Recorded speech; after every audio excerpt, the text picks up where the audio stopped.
Hey kids, Lisa here. Hashtag 78 days, starting today by talking about mandalas.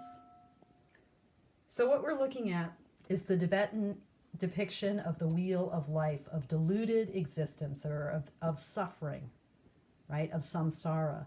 And this fearsome guy, gotta love him, this is the Lord of Death, Lord Yama. So this depiction, this mandala is just the Sanskrit word for circle, is often referred to as Lord Yama's mirror. Mandalas offer a reflection, those are my fingers, a reflection like a sacred map of the truth. And they do so by reflecting to us what's true at the very center, the very core, right? The hub of the wheel. And then also, as we pan out and we look into the myriad details of existence, what's true at the rim. So at the core, we have the three poisons: greed, hatred, and delusion, and the whole wheel spins because of the operations of those three phenomena.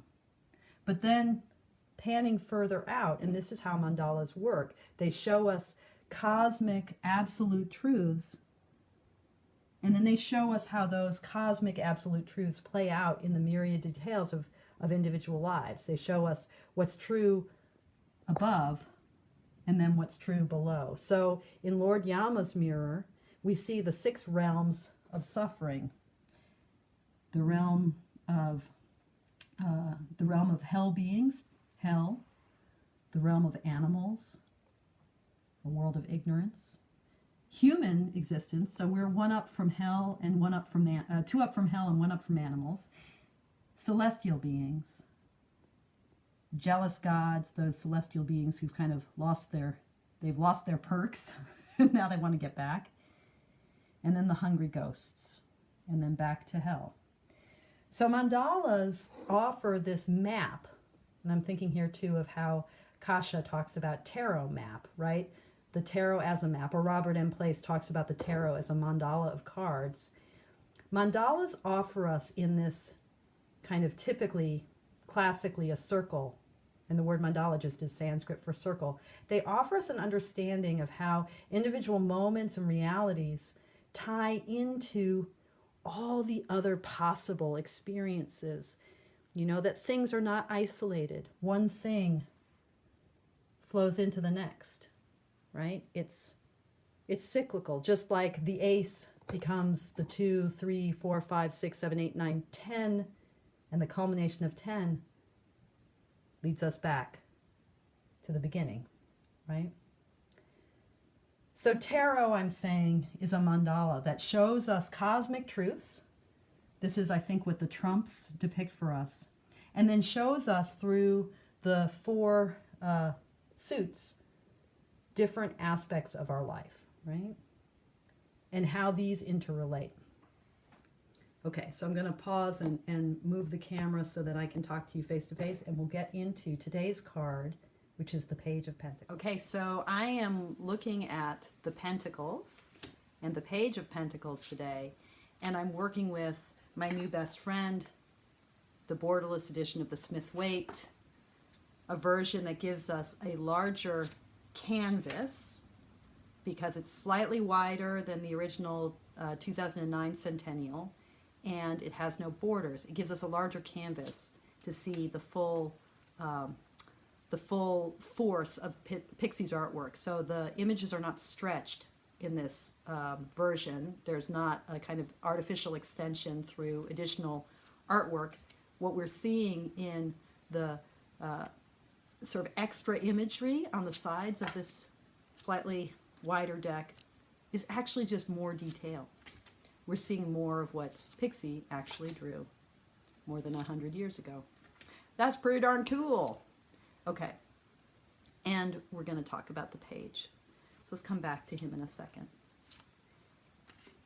So in the mandala, the sacred map, the wheel of life that I see, that we all can find in this incredible spiritual tool that is the tarot, the pentacles for me are a kind of starting point. But again, it's a mandala is cyclical. Whether or not it's literally a two-dimensional picture that's a circle, or whether it's takes the form of 78 pieces of rectangular cardboard, it's nonetheless, a mandala is nonetheless an image of the world, a map of the world that shows us how all the parts fit together and shows us the full flow of human existence, right? So the pentacles are a starting point, they're an ending point, they're a midpoint, depending on where we are, where we find ourselves. But I start with pentacles because for me, the mandala that the tarot is a mandala that's about living a life of abundance and fullness, where we recognize the ways in which my self-realization inevitably takes me into community. The ways in which, to put it in the language I've been looking at in the 9 and the 10 of Pentacles, the ways in which, like the 9's focus on what it means to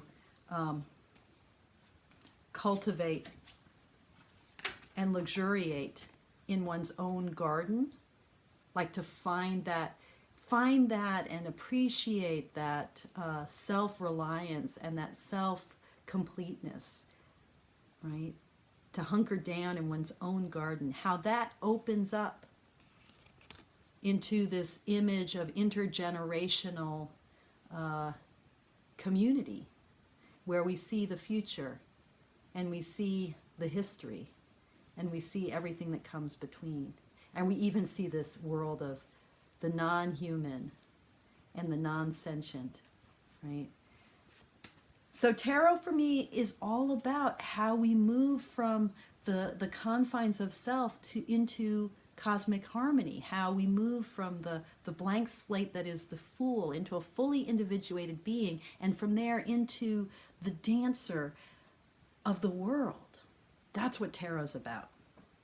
In that story, the starting point for me is our relationship to our bodies and to our natural environment. The starting point is Pentacles. And for me, the Pentacles are all about how we care for self and world. And so I come to a figure like the Page. Now, we often talk about the quartz when we talk about, whether like the Page, we align the quartz with 4 elements. Now, very often, I was confused about this for a long time until I learned about the teaching of the Golden Dawn that aligns the 4 elements and the 4 suits with the Tetragrammaton, the 4 letters that spell out unpronounceably the name of God, the Yud, He, Vav, He of God's name, which actually, although it's unpronounceable, really we can pronounce it. We pronounce it as Jehovah. Sorry, I said it. So Yud, He, Vav, He, Jehovah. The kind of Kabbalistic way of thinking about Yud, He, Vav, He is to talk about the ways in which the divine spark, the light of let there be light, that fire, enters into the waters of creation and creates, first of all, I'm sorry, I just lost my way here. Oh, and creates, first of all, the heavens and then the earth. It creates the firmament and what's down below.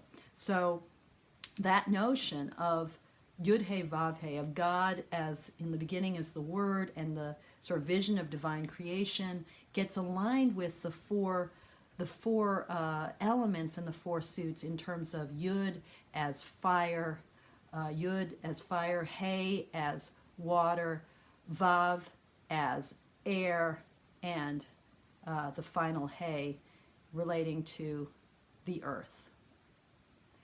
That notion then gets parlayed into not only the 4 suits, but the relationship of the hierarchy in the court. So we get this alignment of the king, or in, say, the Crowley system, the knight, at the top of the hierarchy as fire, the queen as water, then below her the prince as air, and below him the princess as earth. So that familiar kind of connotation, which I always got confused about because I was like, well, you know, if the king is fire, that doesn't make sense because I think of fire as active, and isn't that what the knight should be? Well, that's why Crowley makes the highest position knight. But it still didn't quite make sense to me until I realized that this lines up with a Kabbalistic notion of how creation takes place. Well, that's not, you know, not my rodeo, not my show. I mean, for me, the mandala of the tarot is not so much aligned with a notion of divine creation, Yud He Vav He. I'm interested in Kabbalah. I think the Kabbalistic correspondences are really interesting and helpful. But to me, I'm much more interested in the ways in which our starting point for a full and integrated life has to begin with our ability to care, our ability to care for ourselves and for our world. And for that, we start with Earth. And we start with the page. The page is so deeply the guy who is attending to the suit, attending to what's, I mean, look at him. I mean, just even this, you know, so one traditional way of looking at the Page of Pentacles is to talk about him as student, right? And often to think about the pages as sort of beginnings and kind of apprentices in relationship to their element, in relationship to their suit. But this page, I mean, his attentiveness, his studious nature, it's so much like this quality of, here's this thing. What do I notice? This kind of fundamental curiosity, attentiveness, engagement with his pentacle. It's, he's holding it aloft and he's bringing it in close. So this to me is the spirit of a kind of fundamental reverence and regard for this world of material existence, for the earth, for everything that the pentacles as a suit of earth represent. And this is our starting point. There's a kind of perfection here too.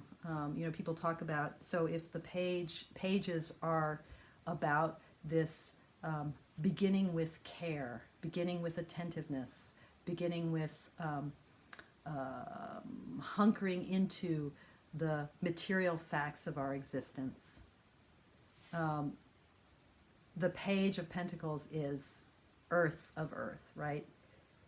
This is the card that for me is really, it's I think fundamentally the card of a kind of mindful awareness of my life, being engaged in the moment, holding aloft this moment, this body, this heart, this mind, paying attention.